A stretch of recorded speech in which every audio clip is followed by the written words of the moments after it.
नद्या या केवळ जलधारा नाहीत, त्या भारतीय संस्कृतीच्या साक्षीदार आहेत.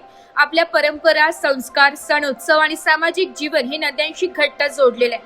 त्यामुळे नदी संवर्धन आणि पर्यावरण संरक्षण ही प्रत्येकाची सामूहिक जबाबदारी असून एक भारत श्रेष्ठ भारत ही संकल्पना अधिक दृढ करूया असे आवाहन देशाचे माजी राष्ट्रपती रामनाथ कोविंद यांनी केले आहे. रामतीर्थ गोदावरी सेवा समितीतर्फे आयोजित गोदावरी महाआरती कार्यक्रमात ते बोलत होते.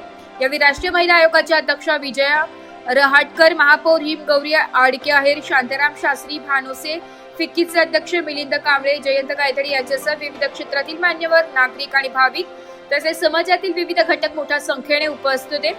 माजी राष्ट्रपती श्री कोविंद यांनी नाशिकच्या आध्यात्मिक, सांस्कृतिक आणि ऐतिहासिक परंपरेचा गौरवपूर्ण उल्लेख केलाय.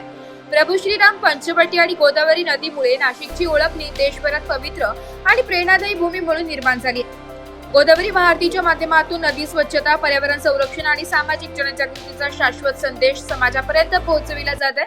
हा उपक्रम केवळ धार्मिक स्वरूपाचा नसून पर्यावरणाबाबत जागरूकता निर्माण करणारा आणि नदी संवर्धनासाठी प्रेरणा देणार आहे. समाजातील सर्व स्तरातील नागरिक एकत्रित येऊन महाआरतीत सहभागी होत असल्याने या उपक्रमातून सामाजिक समरसता आणि राष्ट्रीय एकात्मतेचे जिवंत चित्र दिसून येत आहे. विविध भाषा, परंपरा आणि श्रद्धा असूनही भारतीय सांस्कृतिक आपल्याला एका समान धाग्यात बांधून ठेवते असे त्यांनी नमूद केलंय. भारतीय संस्कृतीतील वसुधैव कुटुंबकम या विचाराचा उल्लेख करत त्यांनी देशाच्या एकात्मतेची परंपरा अधिक मजबूत करण्याचे आवाहन केलंय. राष्ट्रपती श्री कोविंद यांनी देशात शांतता, समृद्धी, सौहार्द आणि बंधुभाव कायम राहावा अशी भावना व्यक्त केली आहे. तसेच गोदावरी सेवा समितीच्या प्रेरणादायी कार्याचे कौतुक करत शुभेच्छा दिल्या.